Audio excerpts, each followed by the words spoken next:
I'm sorry that I have to do this to you, but I'm gonna have to play Ulamog the Ceaseless Hunger. I don't think I'm gonna be able to allow that because I don't have anything to answer that later. So I'm gonna counter that spell. I'm not gonna be able to let you do that. What are you doing, dude? What? It's not personal. It's just business.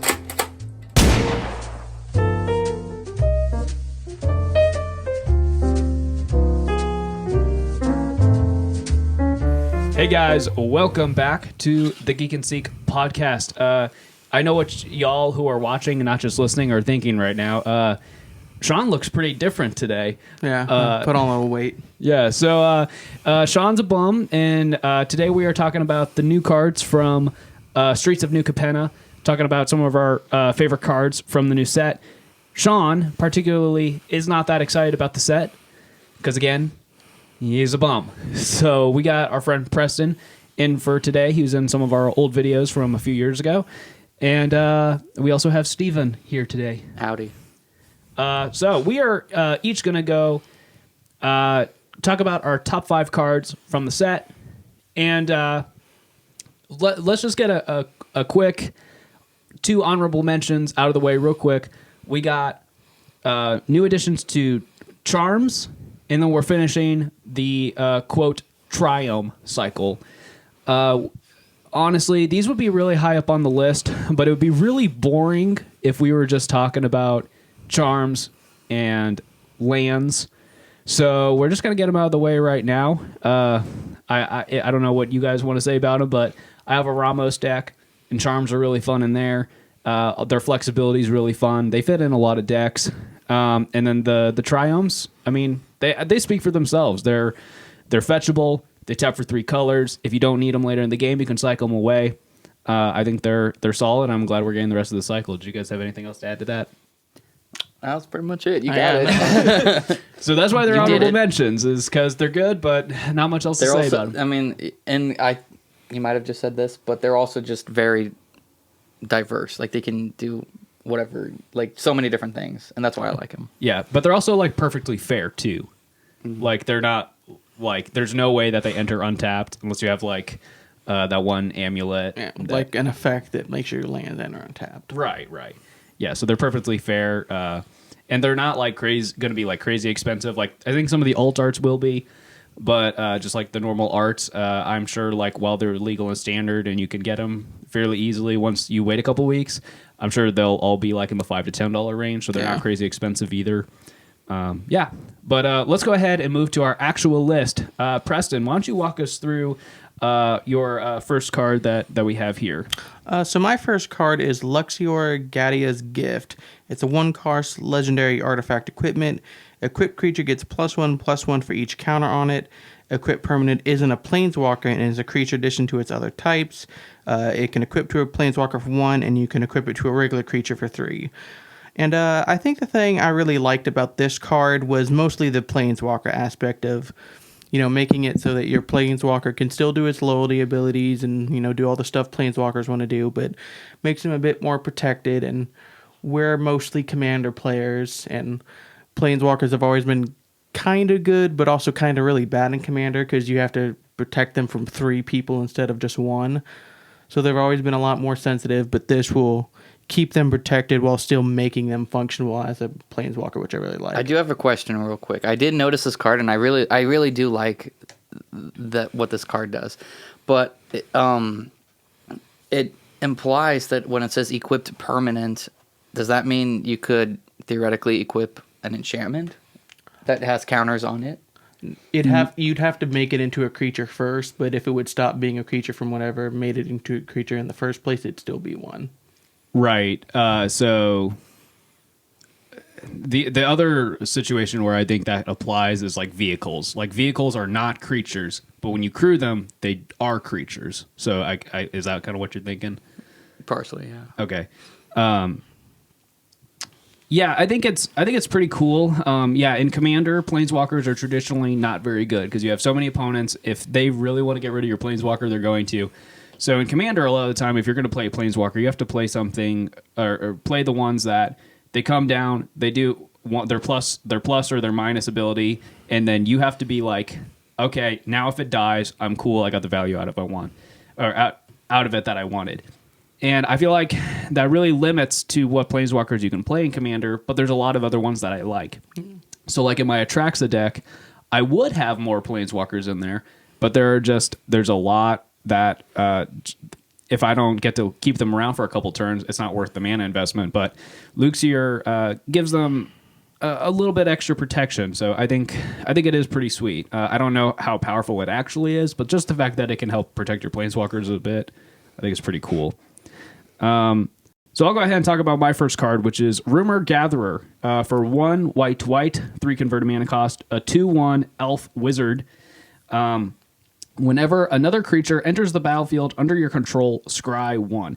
If this is the second time this ability has resolved this turn, draw a card instead. I don't think that this card is like crazy powerful or anything, but white card draw, always cool. The fact that it's on a creature also makes it real easy to recur, get it back with Sun Titan or any other many effects. I definitely want to play this in my Oketra deck because you're just going to play a bunch of... I think any deck that you want a bunch of small creatures, I think this is going to be really sweet. You're going to get a little bit of card selection, and then you're probably also going to get to draw some cards off of it. I think it's pretty decent, but not much else to say about it. It's not like crazy powerful or anything. Oh, it's also nice because that can trigger on other people's turns if you're making creatures at instant speed tokens. Correct. Yeah, if you have like Secure the Waste or something. Well, no, I guess that does count because that's it says non-token, so I guess that would count. Secure the Waste would be pretty sweet with that because it's an instant that you can play on other people's turns. Steven, why don't you walk us through your first card here?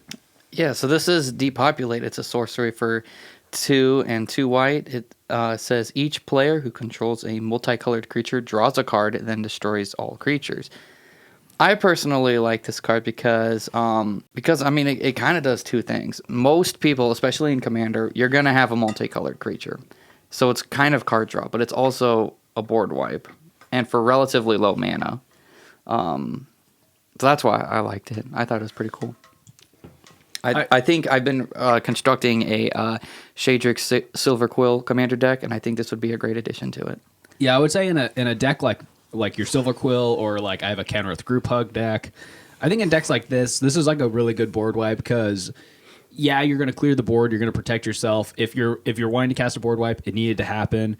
But if you're okay with then giving out resources to your opponents, because chances are at least one of your opponents is also going to get to draw a card off of this. So right. It lowers the feel bad. And so maybe that can help also keep the retaliation. But like Preston, would you play this in a deck where you're okay? Would you play it outside of a deck where you're okay with giving some resources to your opponents? Or would you only play this in like Group Hug or Pseudo Group Hug? No, it's right there, the exact same cost as a traditional board wipe, 4 cost mono white, so it's at least in that level as good as most of the regular board wipes, and you can get some benefit from it, and it makes people not as mad at you when you board wipe typically, because usually when you board wipe, you're making at least one person mad, if not the rest of the table, and this can help calm that down a little bit. So yeah, this is totally playable in basically any deck. You probably wouldn't do it in mono white, but anything besides that could yeah, because mono card. white already has so many other good board wipes. Why would you play this where you're almost surely going to give some value, especially since we have so many board wipes that they're so modal that you can almost make them one-sided. In mono white, I wouldn't play this. But Preston, why don't you walk us through your next card? So next up, I have Urbask Heretic Praetor. It costs 3 and 2 red for a 4/4 legendary creature, Phyrexian Praetor, with haste. Then he has, at the beginning of your upkeep, exile the top card of your library. You can play that card this turn. And at the beginning of each opponent's upkeep, the next time they will draw a card this turn, instead they exile the top card of their library, they may play it this turn.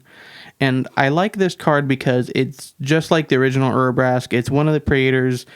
It affects your opponents, but it's not like most of them where it's obnoxious and it's immediately going to make everyone mad and not want to play against it. It's an effect that can help them. It might hurt them, but either way, they're probably not going to be super big on it either way. But you can build your deck around this to really take advantage of that effect. It's an effect Red already has a lot of, admittedly, but I still think it's an interesting take on it. Yeah. I think this would be a cool addition to like my Prosper deck. That my version of the deck is lacking in some aggressive creatures, so I think this would be a cool add in there. And yeah, I like that. While it's a cool effect and it's definitely powerful, it's not as feel bad as some of the other Praetors. Like someone slams down Jin Cataxis, and it's like, oh my god, it doesn't matter which version. One of them is going to counter half your cards, and the other one's going to get rid of your hand. Like that's an ultimate feel bad. Or Elish Norn is going to kill half of their creatures. Yeah, Urbrask is a good, like, perfectly fair and powerful, but cool. It's a cool design, not like super unique or anything, but real cool. Do you have any thoughts on this one, Steven? Yeah. Not his favorite. All right. My second card I'm talking about today is Workshop War Chief. This is for 3 green, 5 converted mana cost, a 5/3 Rhino Warrior with Trample. When he enters the battlefield, gain 3 life. When he dies, create a 4/4 green Rhino Warrior creature token, and you can blitz him for 4 green, 6. If you cast this spell for its blitz cost, it gains haste, and when this creature dies, draw a card, sacrifice it at the beginning of the next end step. I think this card is cool because it is... Uh-oh, my camera just stopped recording. I think this card is cool because it's... it reminds me a lot of Thragtusk, but it's not like... objectively better or worse than Thragtusk. It's just different, but it does a similar thing. Thragtusk might still be better because you don't need 2 green pips, you just need 1. And then it's when it leaves the battlefield, so you can flicker it to get extra value out of it. But the fact that the War Chief gives you a bigger token, and it has Blitz, so you can draw a card off of it if you really don't need it, and you are still going to get that token out of it. I think it's really cool, but it's not objectively better or worse than Thragtusk. Anyone else have any comments on that one? No, I just like the card, and it does a bunch of different things, but it's not like an overpowered version of any of those things. For sure. So, yeah. All right, Steven, why don't you walk us through your next card? Oh, yeah, this card is kind of fun. It's called Halo Fountain. It's an artifact for 2 and a white. You can... pay a white to tap it, untap a tapped creature you control, create a 1/1 green and white citizen creature token. You can pay 2 white and tap it to untap 2 tapped creatures you control and draw a card. I feel like that's pretty good for only 2 mana. And then you can pay 5 white to tap it to untap 15 tapped creature tokens you control. And you win the game. So I don't think that this is an auto-include in white by any means, because a lot of white creatures have vigilance. Right. But think about how many times in a game you go, I would like to attack, but I'm scared that if I attack, then I'm not going to have the needed blockers in order to protect myself. This kind of gets around that because you can attack and then activate this and untap your creature so you still have blockers. And then you're also going to get extra value out of it. So... I think I think this card's really sweet. I don't think it's realistic to win the game with it. I think you'd probably have to have like a token deck to do it successfully. I think that second ability kind of does maybe make it auto include in mono white, because in mono white maybe if you're not playing a lot of creatures with vigilance, which you almost have to build around it, because if you're playing mono white, chances are you have a decent amount of creatures with vigilance. Like. This probably doesn't go in my Oketra deck because the tokens that Oketra makes have vigilance. That's fair. But, Steven, what kind of deck would you play this in? Because you only have a couple white decks. What would you play it in any of them? Just for the... In any of my current decks, probably not. Like I said, it'd probably best go in like some kind of white token deck where you just create a bunch of tokens. But... yeah, I think it's pretty cool. But... Preston, why don't you walk us through your next card? All right, my next card up is Bootlegger Stash. It costs 5 and 1 green for an artifact that says, lands you control have tap, create a treasure token. And the reason I was drawn to this card is because it's overall, I'd say, probably more fair version of the keeping your mana around even when you don't need it effects. Because there's a couple of them in the game, and some of them can be kind of a bit much, but this feels a bit more fair because artifact removal, that's pretty prominent, board wipes and stuff. So this isn't as strong as some of those effects, but it can still be really useful to help space out your turns a little better and not feel like you're wasting mana by not tapping it. Yeah, I think what's cool about this is that if you can play this early, if you have like mana dorks or something, or if you're playing this, maybe you're playing a treasure deck, so maybe you have extra mana anyways.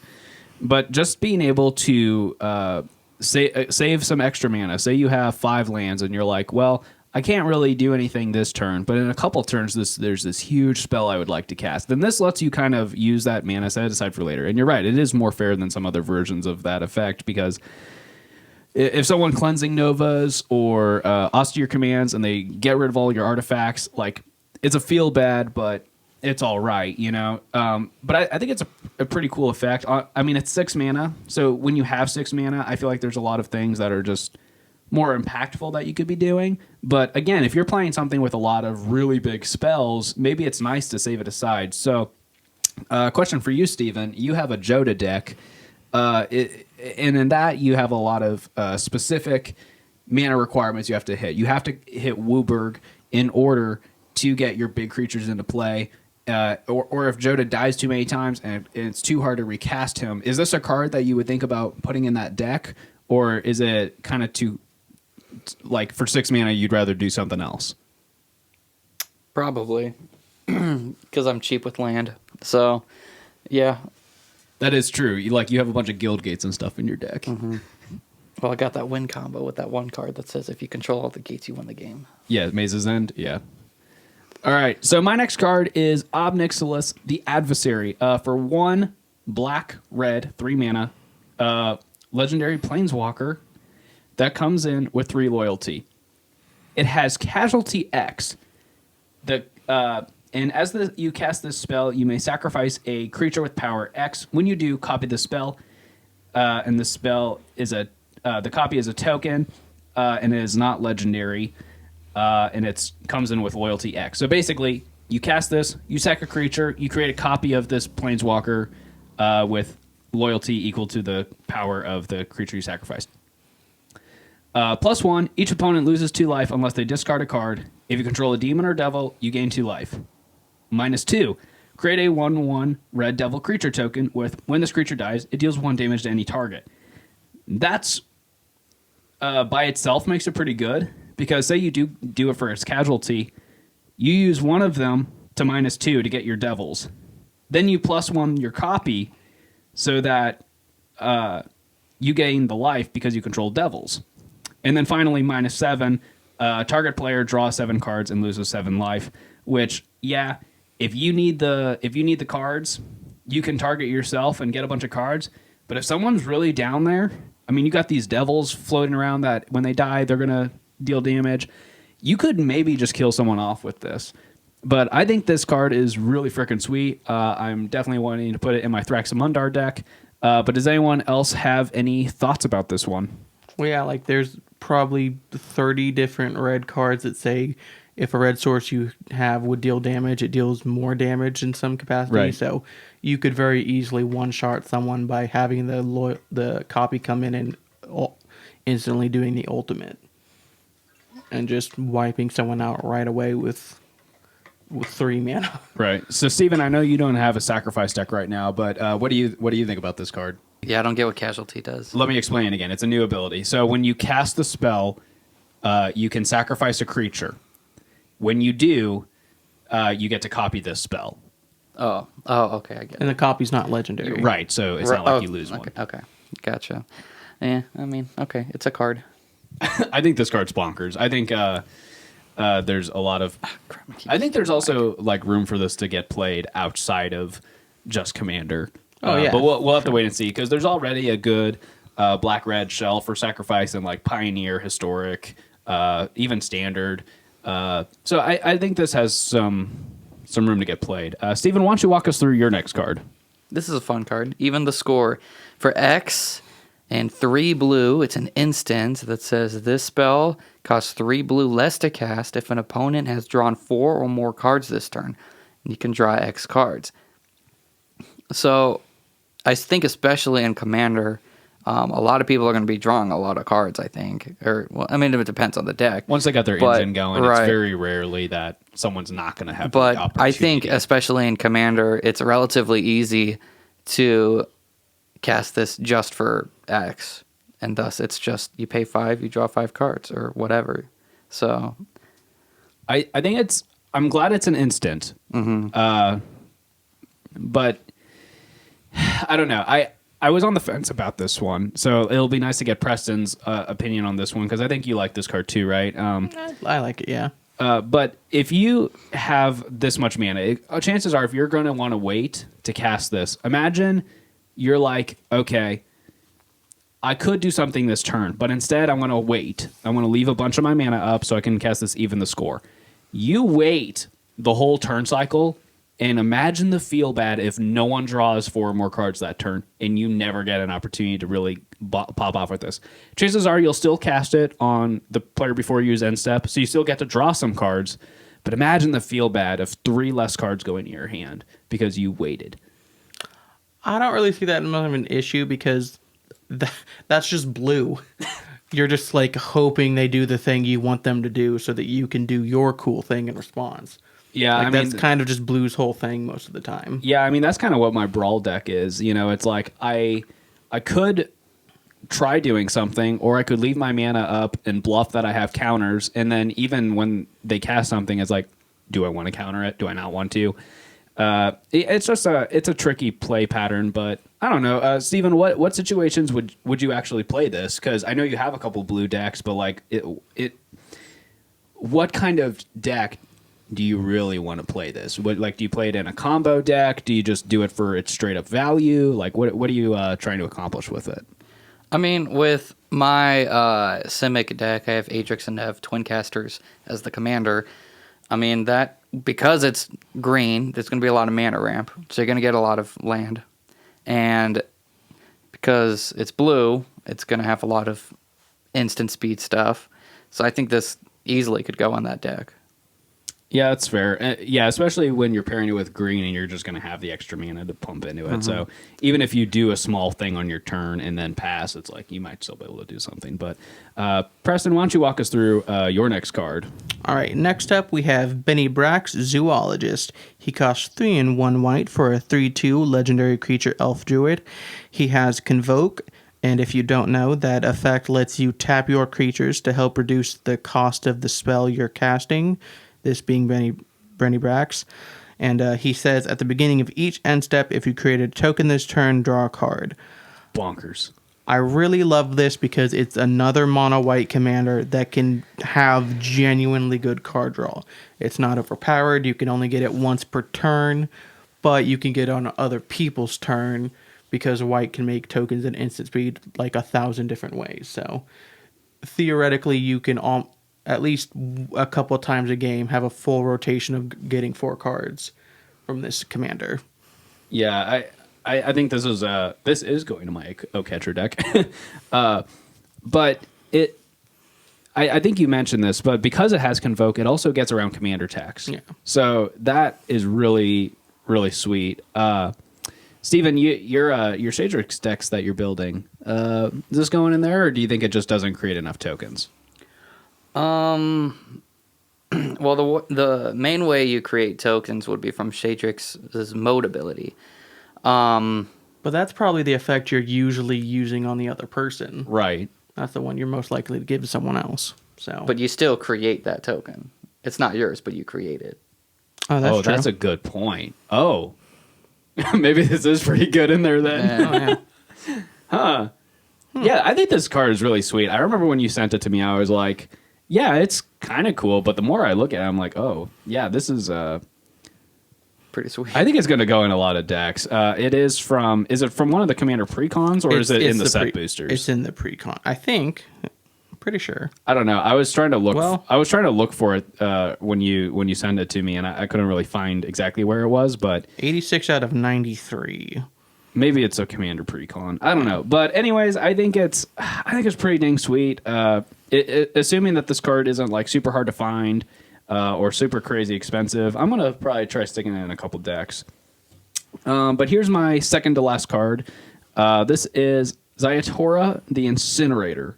3 black, red, green. It's a Jund Demon Dragon for 6 mana. 6/6 flyer. At the beginning of your end step, you may sacrifice another creature. When you do, it deals damage equal to that creature's power to any target, and you create 3 treasure tokens. I am a huge sucker for Jund Jank.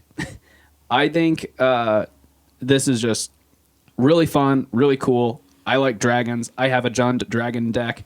I don't know if this is necessarily good enough to be the new commander for that deck, but it would definitely go in the 99 if not.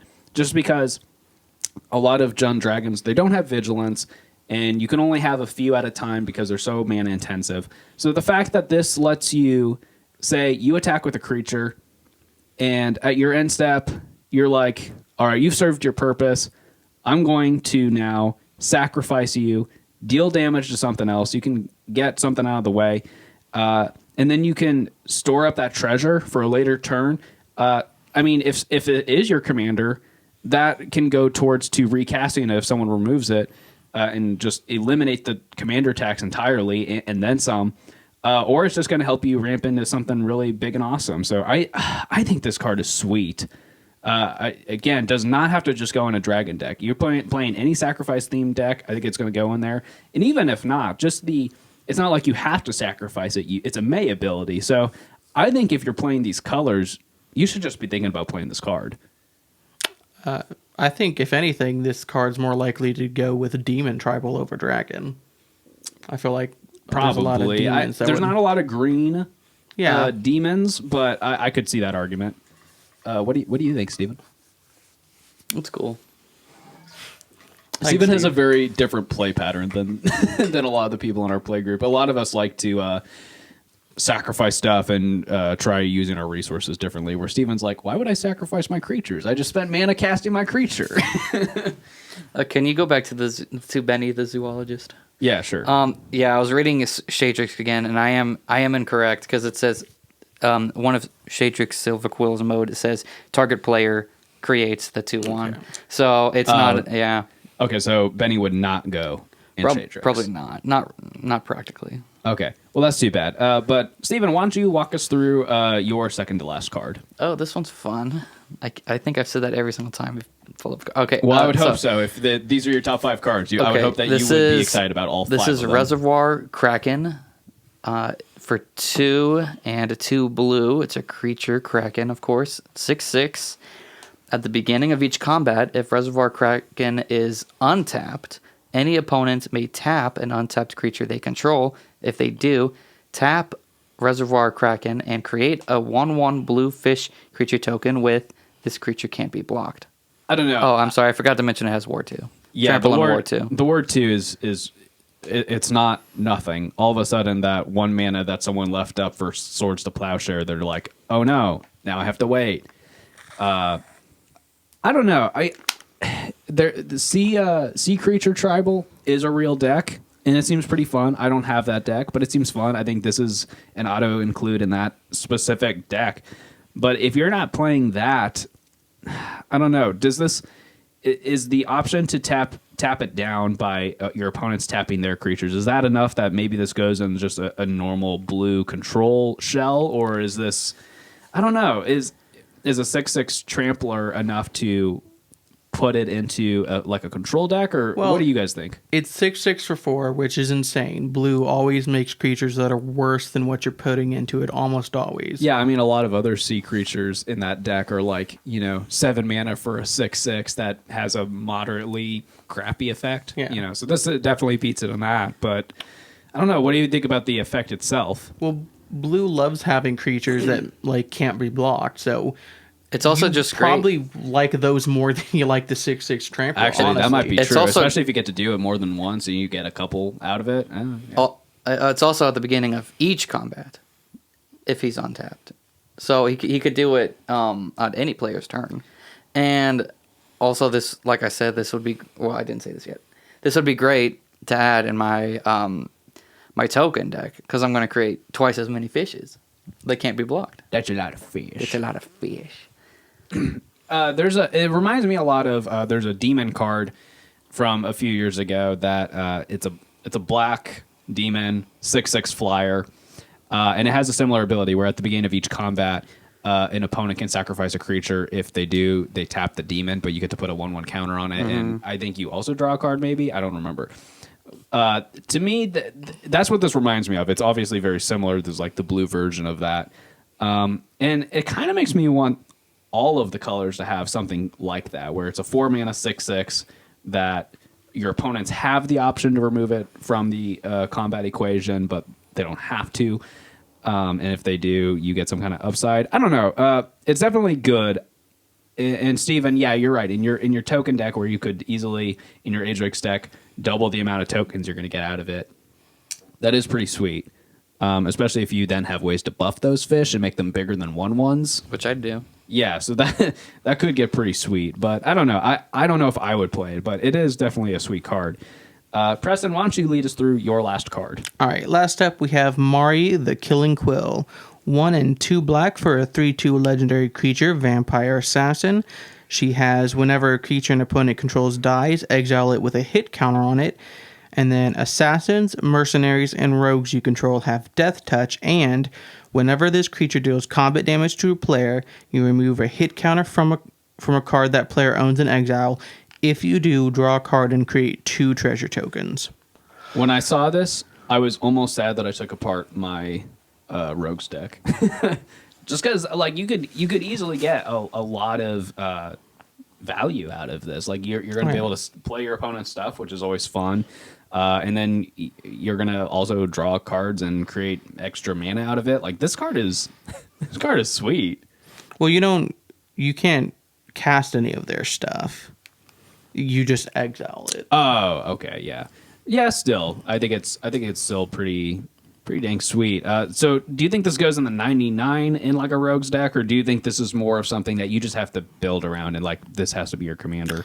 Or do you think this fits in the 99? Well, for rogues specifically, rogues is typically blue-black, so Right. you want to have both colors usually, so this would go in the 99 there. But this is something I think I'm going to try to build around as its own commander, because you can also do mercenaries and assassins, which are kind of like older Magic versions of rogues that they don't do as much anymore. Right. Steven, you love playing black. What do you think of this card? No comment.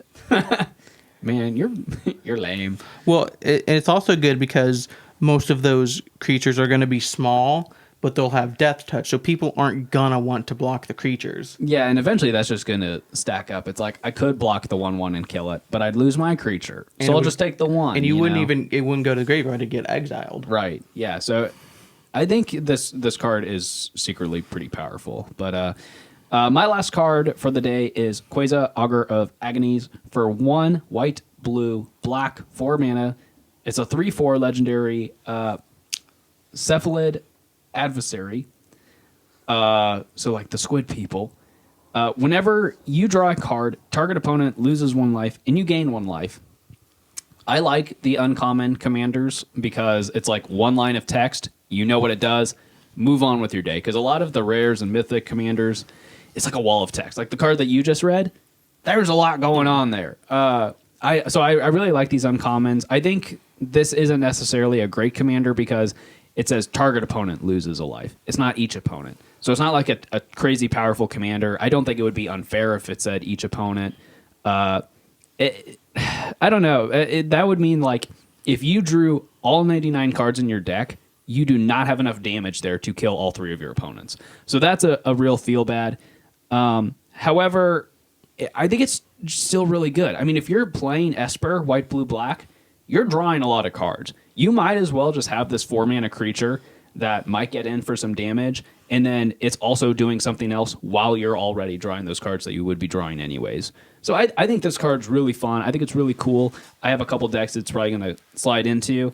Though I don't think I'll necessarily build around it. I could. And I don't know. Maybe I will just for fun. What do you guys think? Well, it's definitely one where if your whole group comes together and like you all pick out a commander that's kind of good but not super powerful, this be really good in that. Yeah, like in a lower power game, I think it would be pretty. And in Esper in the 99, it's a 1/4, so it's a good blocker, so we can block attach. It's a 3/4. Oh, it's 3/4. Oh, Yeah. I read that wrong. It's so it's even better as a blocker.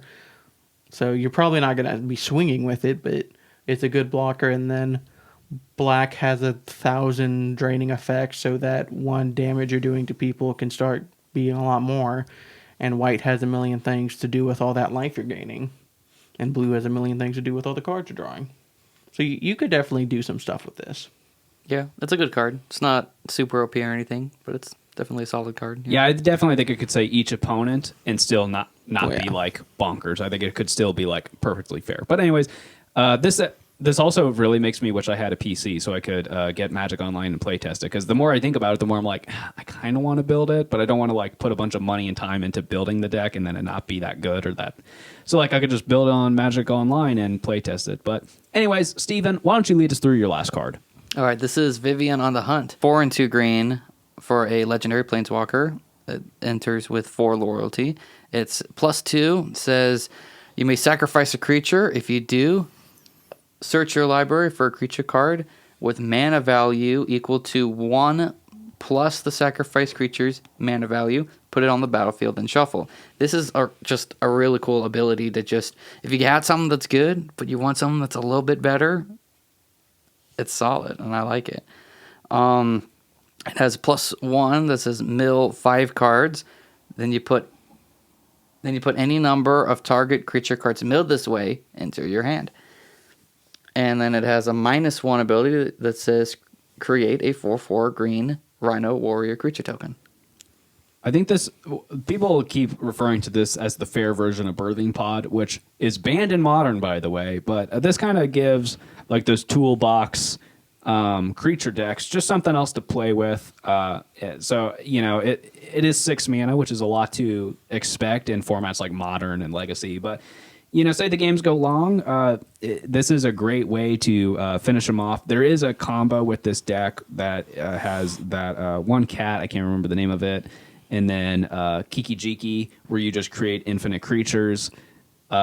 So that combo kind of already existed, but Vivian just kind of like, if you need to win the game right now, if you can somehow get to 6 mana and cast it.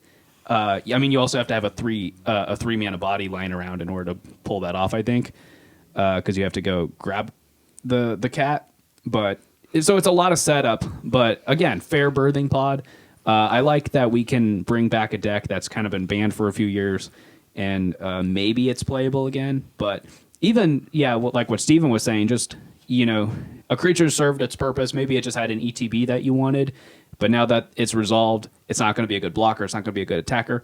Why not just get rid of it and go find something else? Or it has a leave the battlefield effect. Oh yeah, like Thragtusk, or the War Chief that I mentioned earlier in the video. And if you're playing like an ETB deck where you want all these enter the battlefield triggers anyways, man, this is an all-star in that deck, and you're playing green, so it's going to have a lot of those kind of effects. But yeah, Steven, what would you where would you play this? I could see this being used in a lot of green decks in general, just because green's got a lot of mana ramp and a lot of big, thick creatures, and so you can get even those really, really big ones more easily because of that, up to that +2. I specifically like that you can just go find it. It's not just right. It's not just any old 7-drop. It's like, I specifically need this one right here, right now, in order to help me with this problem I have on the field. So I think it's really sweet. Preston, did you have any other comments on this one? It's -1. It makes a 4/4, and 4 is usually the power that green cares about for a lot of its really good card draw effects.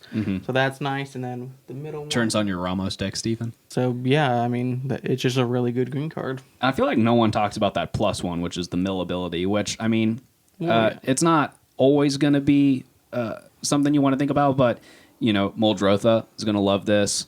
Carador surprisingly not going to want it because Carador wants the creatures in your graveyard, but I don't know. I think it's outside. But I think it's pretty sweet. So those are our top 5 cards from the set. But I think all of us had at least another 4 or 5 cards that easily could have been on this list. It just seems like a good set. Yeah, and we also had a lot of overlap. Like when Preston sent me his list, I was like, oh, Steven said some of these cards, and same. They went both ways, and I had to change my top 5 after you guys gave me your list. So I think we're also just all on the same page. So I don't know if that necessarily means that there's like a ton of great cards here, or we're just all on the same page, or maybe the set's not as good as we think it is. I don't know. But what are your guys' overall thoughts about the set? I'm super excited about it. The Neon Dynasty was the set that recently brought me in, but this is continuing that motion, I think. Like, it has a lot of cards that are probably going to be good, but not like annoying or overpowered, which I really appreciate. It looks fun. I haven't cared about Standard in a while, but What's Standard? It just seems like it seems like a set that's like, I mean, you've mentioned that like Standard right now is like not too OP, and it's you just see a lot of diversity. Jokes aside, in Standard it. actually is in a really fun spot right now. Like, And there's this a just decent seems amount like of decks that are all pretty good. This just seems like a good place for Standard to be at right now, so it's fun. What do you guys think about drafting this set? Because I like to try to do a draft or two or a sealed thing once or twice during each new set. I feel like sealed with this is not going to be that hard. But what do you guys think about draft? I mean, it's such a 3-color intensive This set. is going to be a horrible draft set for a couple of reasons. One, it tries to be a 3-color set, which doesn't really work that well in draft because you really want to do 2-color almost always if you can. But also, it has like, I think 20 different mechanics it's trying to do. Which There's a lot of new I like mechanics. all of those mechanics. Yeah, they're all cool, They're but- not all going to work together in draft. So I just don't think draft is going to be very fun here. But do you think sealed will be okay? Sealed will probably work a little better. Yeah, we say that, but also like a lot of people who like this was a couple years before we started playing Magic, but a lot of people think that like Cons is one of the best draft sets ever, but it's a 3-color set. So I don't know, maybe we're wrong, but I remember trying to draft Ikoria and it was a nightmare. Yeah. And that was the most recent 3-color set. So I don't know. I might still try to play a sealed thing with this set. And there's definitely some singles I'm going to want for my decks. Pretty much all of the cards that I mentioned today, some of the cards you guys mentioned today, I'm going to want to pick up for some of my commander decks. I'm good enough on Arena that I can still basically build my decks for free. So there's a decent amount of cards here that make me think, man, I kind of want to play these in Standard. So I'm excited to give that a try too. We're going to move into our end segment here. We try to do a quick Q&A at the end of every podcast episode. If you have questions, anything nerd related, it doesn't have to be about the specific topic that we're talking about on this particular week. You can leave a comment down below, or make sure you're following us on Facebook and Instagram, and we post about it every week asking for your questions. So you can always leave a comment on those posts as well. I don't know if you guys had any questions, but the only one that I know of was a question we got on Instagram a couple weeks ago that I just forgot to bring up last week. Or maybe we didn't have time, which was, is there anything nerd related that you regret buying? Is there a video game you regret buying? Is there something else you regret buying? This is something that I do have a regret, which was, granted, Steven paid for half of it, but I paid for a lightsaber through Saberforge, and it's really sweet.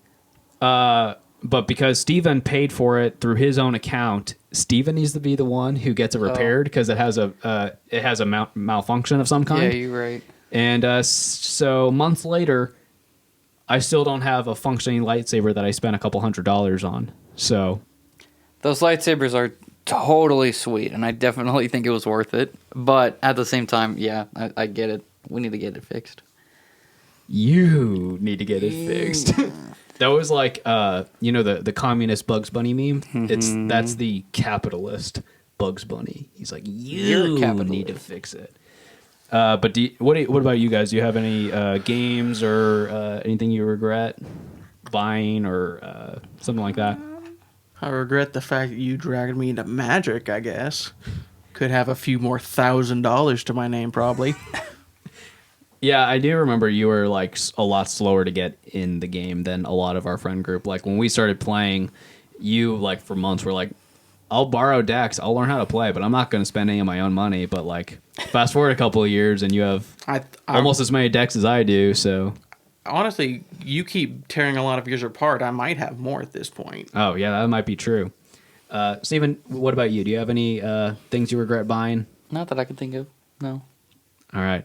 Well, good for you, I guess. I mean, I'm sure I have some. I don't think about them. I'm like that hesitant buyer where it's like before I make a purchase, I'll think about it for like weeks. Steven's before stingy. I finally buy it. I am stingy too. That's another thing. Yeah, well, I'll ask like just like a simple question like, hey, Steven, while you're at the gas station, will you get me like a drink? It'd be like, what do I get out of it? Like, Steven is like $1. If it means that much to you, I'll pay you back. But a doctor gosh. could be like, hey, Steven, we have this new pill. If you take it, you'll never get sick at all again from any kind of disease or anything. It costs $100. Steven's like, I don't know. That's like 10 different Taco Bell visits at least. I'd hella get that pill. All right. Well, thank you guys for listening to the Geek and Seek podcast. Please leave very hateful comments. Yes. Only Morgan. We will be back Towards Morgan. next week for another topic. If you have topics you would like us to discuss, leave a comment and then also comment down below. What are some of your favorite cards from the upcoming set? We would love to know and, expand our horizons. Maybe there's something that we missed that we'd also be excited about. But we will see you guys next week. Until next time. Oh.